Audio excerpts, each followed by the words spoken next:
Hello भाइयों, स्वागत है आपका आपके अपने YouTube चैनल गौरव स्टडी पॉइंट पे। मैं आज से आपके मैथ को कवर करूंगा। तो जैसा कि मैंने लिख रखा है यहाँ पे संख्या पद्धति यानी कि नंबर सिस्टम। आज का जो हमारा चैप्टर है वो है संख्या पद्धति। अब संख्या पद्धति क्या है, इसके अंतर्गत क्या क्या आता है, इस चैप्टर के सारे बेसिक ट्रिक्स पूरे के पूरे कॉन्सेप्ट मैं आपको इस चैप्टर में पढ़ाने वाला हूं। पूरी वीडियो को आपको लास्ट से लेके और शुरू तक देखना है। वीडियो को स्किप बिल्कुल ना करें। बात करते हैं अब संख्या पद्धति की कि संख्या पद्धति क्या है। तो संख्या पद्धति में दो शब्द होते हैं, संख्या प्लस पद्धति। संख्या मतलब नंबर, पद्धति मतलब सिस्टम।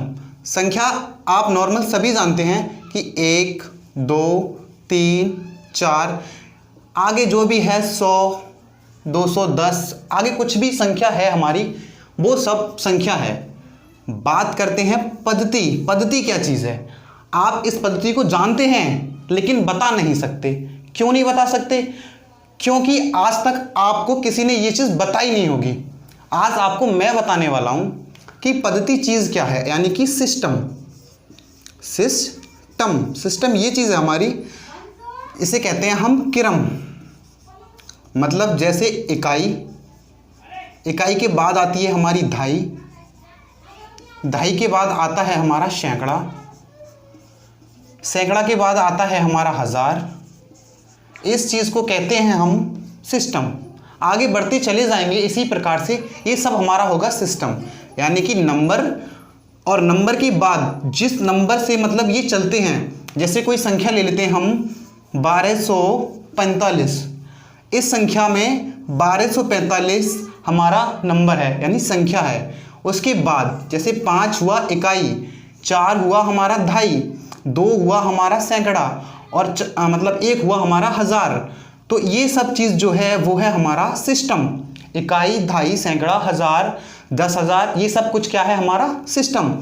और जो संख्या जो है हमारी 1, 4, 2, 3, 5, 6, 10, 20 जो भी, ये सब है हमारा संख्या यानी कि नंबर। अब बात करते हैं कि संख्या के अंतर्गत क्या क्या आता है। देखिए, संख्या लगभग 10 से 12 प्रकार की होती है, लगभग 10 से 12 प्रकार की। सबसे पहला जो संख्या होता है वो मैंने आपको बता ही दिया है कि संख्या जो होती है वो 1, 2, 3 ऐसे करके होती है आगे के लिए। अब संख्या में क्या क्या आता है वो चीज़ हम देखेंगे। तो फर्स्ट नंबर पे संख्या में जो आता है वो आता है प्राकृतिक संख्या, यानी प्राकृतिक संख्या या प्राकृतिक संख्या या जो भी है, इसके 5 से 6 नाम होते हैं इस संख्या के। लेकिन वो चीज़ हम ना पढ़ के केवल इसे पढ़ेंगे। इसको हम कहते हैं इंग्लिश में नेचुरल नंबर। प्राकृतिक को नेचुरल और संख्या को आगे नंबर। अब बात करते हैं प्राकृतिक की। तो प्राकृतिक है ये जैसे कि 1, 2, 3, 4, 5 ऐसे आगे चले जाएंगे हम। तो ये होगा हमारा नेचुरल नंबर, यानी कि 1, 2, 3, 4 ये सब क्या है हमारे, ये है सब नेचुरल नंबर। इसमें अगर हमने शून्य लगा दिया, अगर हमने इसमें शून्य लगाया तो ये हमारा जो नेचुरल नंबर है ये नंबर पूर्ण संख्या में बदल जाएगा। पूर्ण संख्या में ये बदल जाएगा। पूर्ण संख्या को अंग्रेजी में कहते हैं होल। मतलब आपको समझ आया होगा अभी तक कि 1, 2, 3, 4, 5 हमारा है नेचुरल नंबर। उसके बाद बात करें हम कि पूर्ण संख्या क्या है, ये है सेकंड टाइप। इसी संख्या में अगर हमने शून्य और लगा दिया, गिनती शून्य की इसमें अगर आ गई, तो वो नंबर जो होगा वो हो जाएगा हमारा पूर्ण संख्या, यानी कि नेचुरल नंबर को छोड़कर होल नंबर में बदल जाएगा वो। इसी प्रकार से बात करते हैं थर्ड नंबर की। तो थर्ड नंबर पे आता है पूर्णांक है। क्या आता है? पूर्णांक, यानी कि पूर्ण कह सकते हैं इसे, ये वाली संख्या है जिसमें 0 लग जाए। पूर्णांक की संख्या क्या है? तो पूर्णांक की संख्या जो है वो है जिस संख्या को हम, जैसे कोई संख्या है हमारी मान लो 2 है, तो उस संख्या को हम किसी चिन्ह से प्रदर्शित करें, माइनस का चिन्ह हो या प्लस का चिन्ह हो, जिसे बोलते हैं सिंबल। तो अगर जैसे मान लो कोई संख्या है हमारी -1, या -2 या फिर +4 या फिर +10, तो ये संख्या जो है हमारी वो है पूर्णांक संख्या।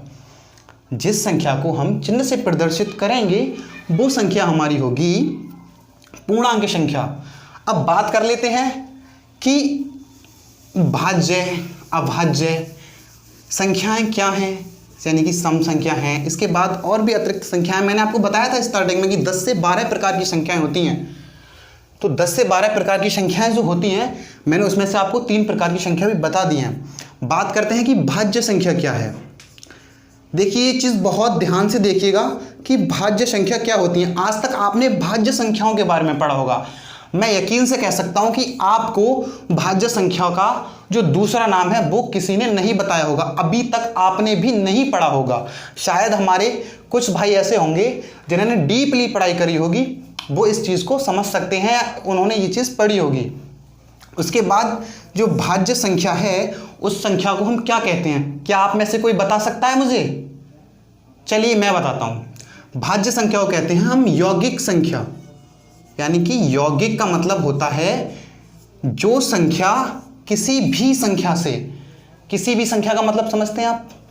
जैसे संख्या है हमारी 4, तो वो 4 संख्या किसी अन्य संख्या से डिवाइड हो, मतलब विभक्त हो या विभाज्य हो, कट जाए पूरी पूर्ण रूप से, तो उस संख्या को कहेंगे हम भाज्य या फिर यौगिक। अभी आपको मैं बता दूं, जैसे कि संख्या है हमारी भाज्य 4, 6, 8, 9, 10।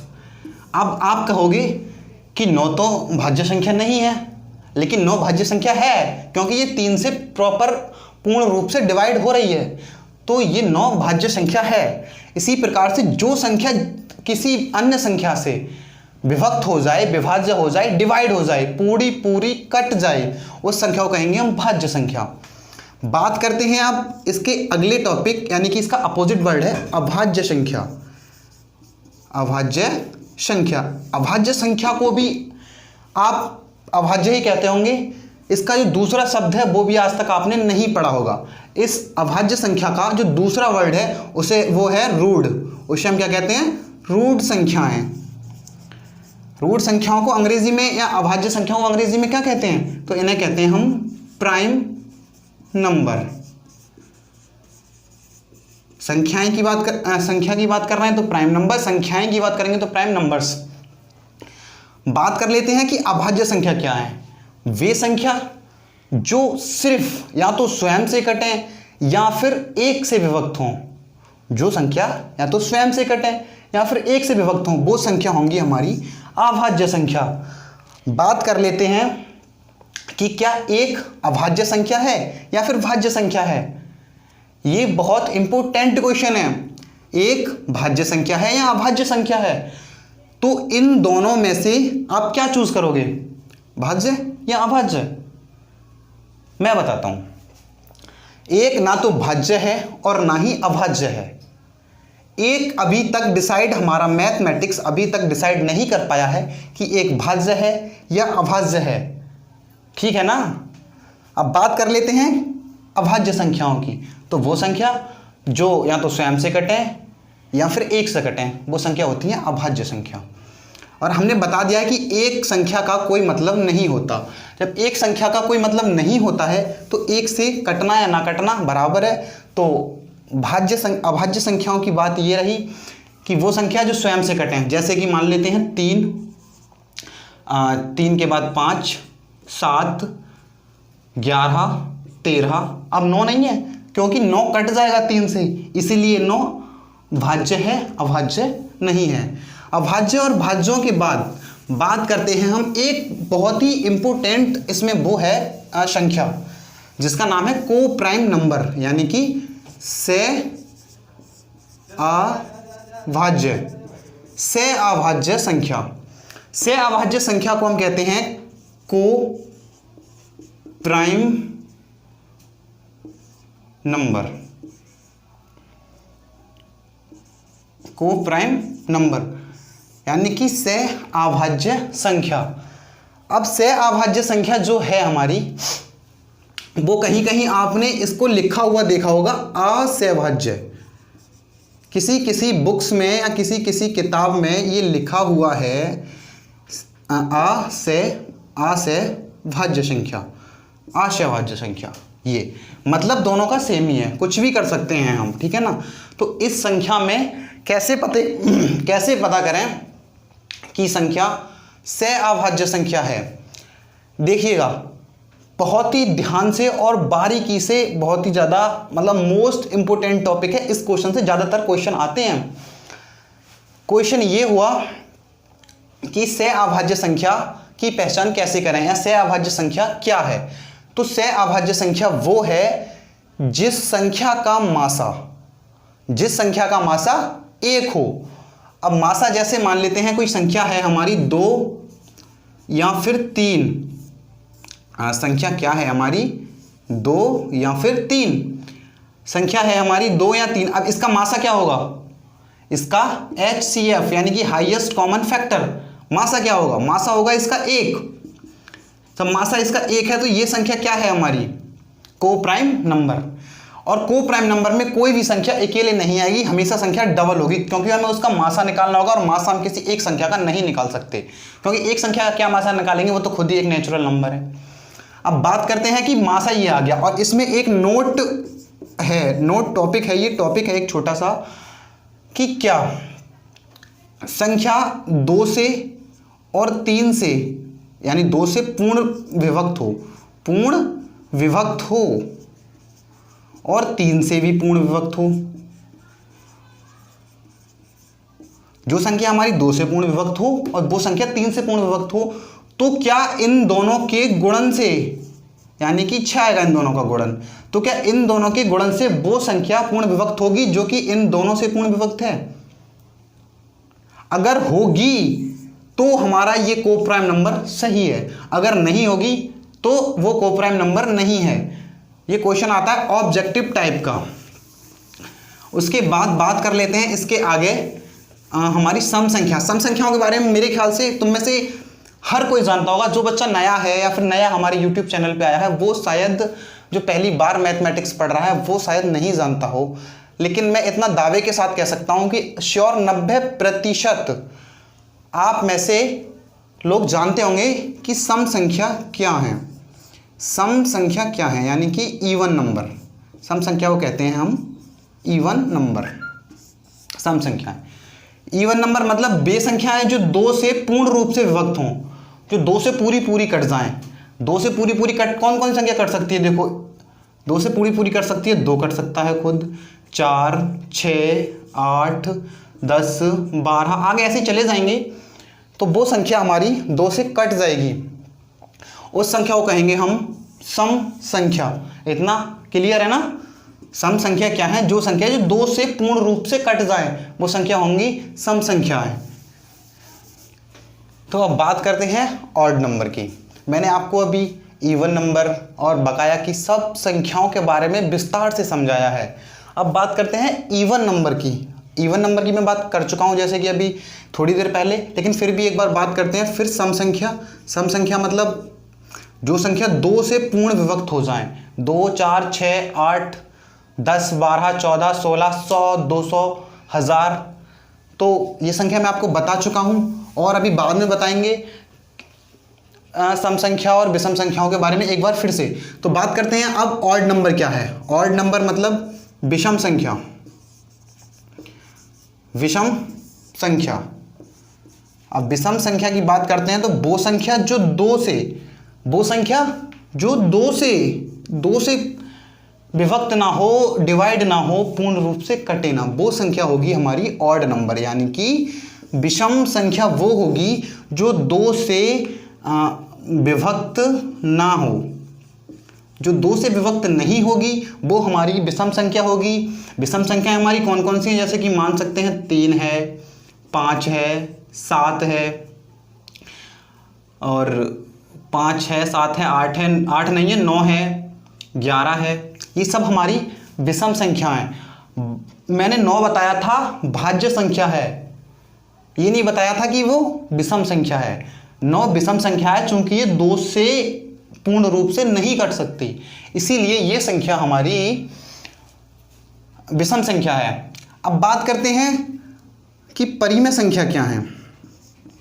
देखिए वीडियो थोड़ी लंबी होने वाली है, तो इसका मतलब ये नहीं है कि आप वीडियो को छोड़कर चले जाएंगे, क्योंकि अगर आप एक बार, सिर्फ एक बार इन कॉन्सेप्टों पर ध्यान देंगे, मैं ये 100% श्योर ये दावा दे रहा हूं कि आपको कभी भी लाइफ में इन चीज़ों को दोबारा पढ़ने की ज़रूरत नहीं पड़ेगी, क्योंकि मैंने एक एक पॉइंट विस्तार से समझाया है इसका। मैं बात कर रहा था परिमेय संख्या क्या है। तो परिमेय संख्या हमारी वो संख्या है जो किसी भी संख्या का अनुपात या फिर कह सकते हैं हम अपॉन में हो। जैसे वो संख्या जो संख्या पूर्ण नहीं हो, जैसे कि मान सकते हैं कि 2/3 ये संख्या पूर्ण नहीं है। जो संख्या पूर्ण नहीं है वो संख्या क्या है? परिमेय संख्या है। 2/3 है, जो भी संख्या रेशियो में आ जाए, मतलब A/V, P/Q, ये संख्या सब हमारी क्या हैं? ये संख्या सब हमारी परिमेय संख्या है। एक इसका अपोजिट आता है अपरिमेय संख्या। अपरिमेय संख्या मतलब अपरिमेय संख्या, अभी मैंने इसको बताया तुम्हें कि जो संख्या पूर्ण ना हो वो संख्या कौन सी होगी? अपरिमेय संख्या।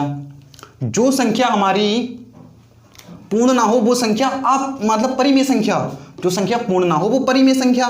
अब बात करें कि अपरिमेय संख्या क्या है, तो अपरिमेय संख्या हमारी जो है, जैसे कि 0.34, जिस संख्या में या जिस संख्या के मान में पॉइंट लग जाए, मतलब जो संख्या हमारी अंडर रूट में हो, √3 मान लो, √5 मान लो, ठीक है, या फिर संख्या और भी हो सकती है, 0.4 हो सकती है, 1.23 हो सकती है, 4.25 हो सकती है, कुछ भी हो सकती है संख्या, रूट में हो या फिर संख्या हमारी पॉइंट में हो, तो वो संख्या होगी हमारी अपरिमेय संख्या।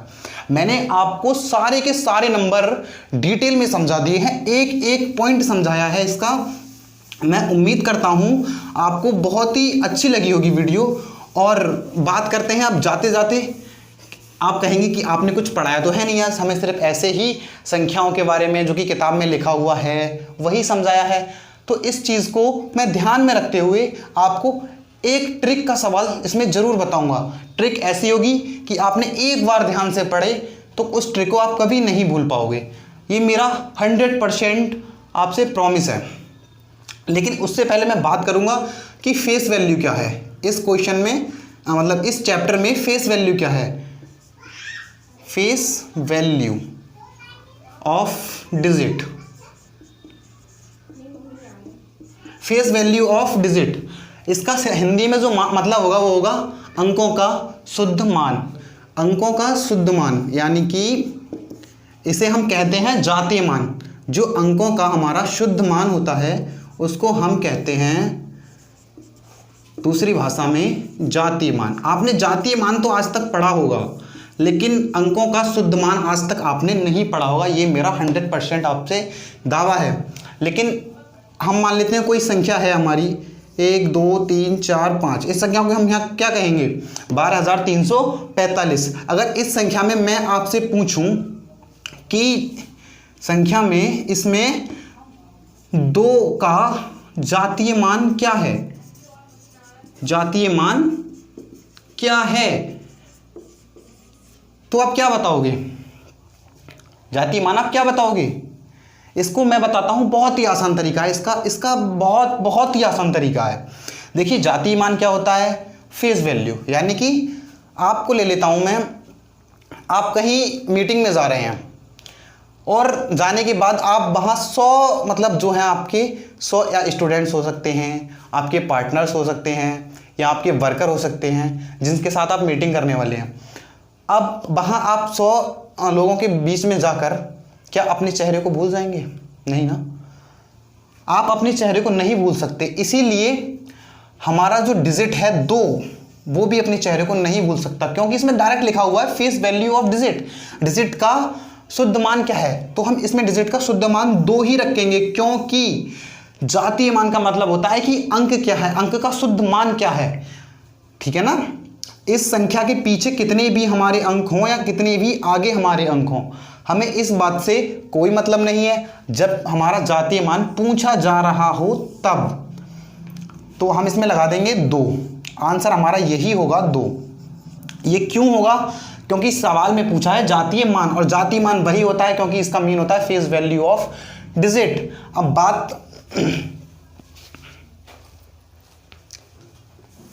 बात करते हैं प्लेस वैल्यू की। प्लेस वैल्यू क्या है?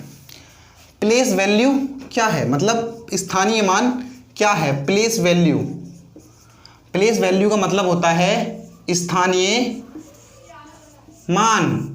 स्थानीय मान मतलब किसी संख्या को वही संख्या ले लेते हैं 12,345। 12,345 में अब मैं पूछना चाहता हूं आपसे 12,245 में 2 की place value, place value, value यानी स्थानीय मान क्या है? तो 2 का स्थानीय मान क्या है? 2 का स्थानीय मान देखिए, स्थानीय मान निकालना बहुत ही आसान है। हम संख्या काउंट करते हैं, मतलब जो हमारी संख्या दी गई है पूरी उसके हम डिजिट काउंट करेंगे लास्ट से यानी इकाई से। देखिए 1, 2 और 3 और एक 4, चौथे नंबर पे तो है ही 2 हमारा, क्योंकि इसका पूछा है तो हमने 2 हमारा लिख दिया। अभी इसके पीछे कितने डिजिट हैं? 1, 2, 3 डिजिट हैं। तो इसकी जो प्लेस वैल्यू होगी वो 2000 होगी। क्यों होगी? क्योंकि प्लेस वैल्यू का मतलब होता है स्थान का मान यानी स्थानीय मान। हम अगर 2000 मतलब इकाई, दहाई, सैकड़ा, हजार, 2 कितने पे आ रहा है? ये 1000 पे आ रहा है ना, तो ये 2000। जिस संख्या का हमें स्थानीय मान निकालना होता है उस संख्या के पीछे जितने अंक होते हैं हम उसमें उतने शून्य ऐड कर देते हैं, उतने 0 लगा देते हैं। जैसे कि मैंने अभी 2 में लगाया, ये इसका प्लेस वैल्यू यानी स्थानीय मान हो गया। सिंपल है, आप समझ गए होंगे। वो संख्या जिसका प्लेस वैल्यू हमें निकालना है उसके पीछे के डिजिट काउंट करके हम उस संख्या में उतने शून्य ऐड कर देंगे तो हमारी प्लेस वैल्यू निकल के आ जाएगी। अब बात करते हैं, बहुत लोगों से मैंने सुना है, या बहुत मेरे भाई हैं जो भी साथी हैं उनकी मैंने सुना है, उनकी एक प्रॉब्लम आती है कि सर काटे कैसे, संख्या को डिवाइड कैसे करें। हाँ ठीक है, अब बात करते हैं कि संख्या को डिवाइड कैसे किया जाए। मैंने अभी आपको बताया था कि काफ़ी लोगों की प्रॉब्लम होती है कि संख्या को डिवाइड कैसे किया जाए। तो आपका ज़्यादा वक्त ना लेते हुए ये चीज़ मैं आपको बहुत जल्दी और शॉर्ट में पढ़ाने वाला हूँ। देखिए 2 से काटने का रूल क्या है, सबको पता होगा कि 0, 2, 4, 6 और 8 जिस संख्या के लास्ट में आते हैं यानी कि जो लास्ट वाला डिजिट होता है हमारा, उसमें ये संख्या हमें मिल गई तो वो संख्या हमारी 2 से पूरी डिवाइड हो जाएगी। ये 100% श्योर आपको भी पता होगा। नंबर 2 बात करते हैं कि 3 से डिवाइड कैसे किया जाए। 3 से डिवाइड करने का तरीका क्या है? देखिए 3 से डिवाइड करने का तरीका बहुत ही आसान है। आप लोगों ने क्या पढ़ा होगा आज तक कि जिस संख्या के लास्ट में 6 आ जाए या 9 आ जाए या 7 आ जाए वो संख्या 3 से कट जाएगी। ऐसा बिल्कुल नहीं है, ऐसा बिल्कुल भी नहीं है, कतई नहीं है ऐसा। संख्या 3 से वो कटेगी जिस संख्या, मतलब मान लो हमारी कोई भी संख्या है x by z, ये संख्या है हमारी, हमें इसे 3 से डिवाइड करना है।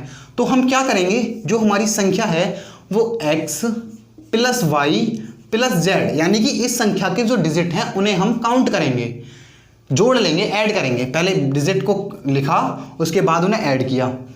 मान लो ये संख्या हो गई हमारी x y z, जोड़ने के बाद हम इसे 3 से डिवाइड करेंगे। अगर ये संख्या पूरी 3 से डिवाइड हमारी हो गई तो वह संख्या कोई भी हो वो 3 से पूरी डिवाइड हो जाएगी, कट जाएगी पूरी। जब इन संख्याओं का योग यानी कि जोड़, इन संख्याओं के सारे डिजिट जो हैं अलग अलग करके जोड़े हम, तो वो संख्या 3 से डिवाइड हो जाएगी। मान लो कोई संख्या ले लेते हैं हम 372। अभी हमें कैसे पता चले कि ये संख्या हम कैसे काटेंगे? तो देखो मैंने बताया सभी संख्याओं का योग करेंगे। मान लो 3 + 7 + 2, 7 मतलब 2 में 7 जोड़े कितने हुए? 9, और 9 में जोड़े हमने 3 तो कितने हुए? 12। क्या 12 3 से कट सकते हैं? जी हाँ, बिल्कुल कट सकते हैं। तो जब ये कट सकते हैं 3 से तो ये संख्या भी 3 से कट जाएगी। देखो 3 से काटेंगे, 3 एकम 3, 3 दूनी 6 और 3 चौक 12। सिंपल है। इसी प्रकार से आपको करना है ये सवाल। कोई संख्या है जो हमें 3 से डिवाइड करनी है, उस संख्या को हम, मान लो हमने ये संख्या ले ली, उस संख्या को हम करेंगे ऐड, और जो ऐड करके जो हमारा आया उस संख्या को हम 3 से डिवाइड करेंगे। अगर वो संख्या 3 से कटने के लायक है या कट सकती है पूरी पूरी, तो पूरी संख्या 3 से हमारी कट जाएगी जो हमसे पूछी गई है, अन्यथा नहीं कटेगी। ठीक है, तो आपको 3 से डिवाइड करने का जो रूल है वो आपको पता चल ही गया है। 3 से मतलब कटने का रूल आपको पता चल गया है। अब बात करते हैं कि संख्या 4 से कैसे कटे। देखो हमने बताया था 2 से कटने का रूल कि जिस संख्या के लास्ट में 2, 4, 6, 8 आ जाए या 0 आ जाए, वो संख्या 2 से कट जाएगी। लास्ट वाला डिजिट बताया था। अभी क्या है कि 2 का दुगना होता है 4, तो 4 जब इससे ज़्यादा बड़ा है तो इसमें भी तो कुछ ना कुछ बड़ा होगा, तभी तो वो संख्या 4 से कटेगी। तो वो संख्या 4 से कटेगी जिस संख्या में, जिसके लास्ट के डिजिट जो होते हैं, जैसे लास्ट के डिजिट मान लो हमारे हो गए 16, लास्ट के डिजिट कोई संख्या है हमारी जिसके लास्ट के डिजिट 4 से डिवाइड हो जाएं, ठीक है, वो संख्या कट जाएगी। जैसे संख्या है हमारी, पूरी संख्या है 416, क्या ये संख्या 4 से कट सकती है? जी हाँ, बिल्कुल कट सकती है। क्यों कट सकती है? क्योंकि जो इसका लास्ट का डिजिट है यानी कि जो 16 है वो 4 से पूर्ण रूप से डिवाइड हो रहा है, तो ये संख्या पूरी 4 से कट जाएगी। देखिए 416 4 से काटेंगे तो 4 एकम 4 और 4 चौक 16, ये कट जाएगा। लेकिन ऐसा तभी होगा जब ये संख्या हमारी जो लास्ट के 2 डिजिट जो हैं यानी इकाई और दहाई जो 4 से कट रही है। इतना क्लियर है? यानी कि लास्ट के 2 डिजिट, लास्ट के 2 डिजिट 4 से हमारी कटेंगे तो संख्या हमारी कट जाएगी। 5 से काटने का रूल आप सबको बहुत पता होगा, सबको मैं कहता हूं, सबको जो मैथ पढ़ रहा है उसे पता होगा कि जिस संख्या के लास्ट में 0 5 आ जाए, 0 या 5 आ जाए, वो संख्या 5 से कटेगी। सिंपल है। बात करें 6 से काटने का रूल, जो संख्या हमारी 2 और 3 से कटेगी वो संख्या हमारी 6 से भी कट जाएगी। कंफर्म? बात करें 7 से कटने का रूल। 7 से कटने का क्या रूल है? 7 से कटने का बहुत ही आसान और अच्छा तरीका है कि जो भी संख्या हमें 7 से काटनी है, कोई भी संख्या काटनी है x y z, जैसे मान लो हमें संख्या कोई काटनी है x y z, तो इसमें हम क्या करेंगे, जो हमारा z है उसको हम 2 से गुणा करेंगे z की, तो ये कितना हो जाएगा 2z। अब 2z को हम इस संख्या से घटा देंगे, x y z को हम घटाएंगे 2z करके, ये घटा दिया हमने। जो हमारी घट के आई, मान लो a b c ये संख्या है जो हमारी घट के आ गई। अब ये संख्या हमारी 7 से डिवाइड है तो संख्या पूर्ण रूप से कट जाएगी, अन्यथा नहीं कटेगी। ठीक है। 8 से काटने का क्या रूल है? जो हमने 2 में बताया आपको काटने का रूल, तो 4 में भी वही लगा होगा क्योंकि एक डिजिट सिर्फ बढ़ गया है दहाई वाला। ऐसे ही 8 में काटेंगे हम, तो 8 का जो रूल है वो भी यही रहेगा, बस यहाँ पे हमने दहाई का अंक बढ़ाया था, यहाँ हम सैकड़ा का अंक बढ़ा देंगे 8 में। हम 8 में क्या करेंगे कि जो रूल हमारा 2 का और 4 का रह चुका है, देखो 2 छोटा है तो उसमें 1 डिजिट कटा, 4 थोड़ा बड़ा है 2 से तो उसमें 2 डिजिट कटे। अभी 8 हमारा 4 से भी बड़ा है तो इसमें हमें 3 डिजिट लेने पड़ेंगे, यानी इकाई का प्लस दहाई का और प्लस सैकड़ा का। हमें जोड़ना नहीं है, सिर्फ इसके तीनों सब, ये तीनों जो डिजिट हैं, अंक हैं, वो काटने हैं, डिवाइड करने हैं। और वो अगर 8 से डिवाइड हो गए तो पूरी संख्या हमारी पूरी की पूरी संख्या 8 से कट जाएगी। ये आपका रहा होमवर्क। आपको 8 का मैं कोई एग्जाम्पल नहीं दूंगा, आपको ये खुद करना है। अब बात करते हैं 9 से काटने का रूल क्या है। तो जो 3 से काटने का रूल था, सेम पूरा का पूरा वही रूल 9 से काटने का है। ध्यान दीजिएगा, जो 3 से काटने का रूल है वही पूरा का पूरा रूल 9 से काटने का है, यानी कि जो हमारा 9 है वो 3 के रूल पे ही पूरा काम करेगा। ठीक है ना। अभी बात करते हैं कि 10 और 11 और 12 कैसे काटें, तो ये बताऊंगा मैं आपको अगली वीडियो में। और आप कहेंगे कि मैंने आपको सिर्फ आज बेसिक पढ़ाया है, कुछ तड़कता भड़कता यानी कि कोई सवाल या क्वेश्चन नहीं पढ़ाया है।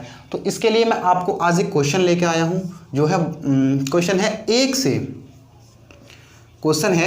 से 100 तक की प्राकृतिक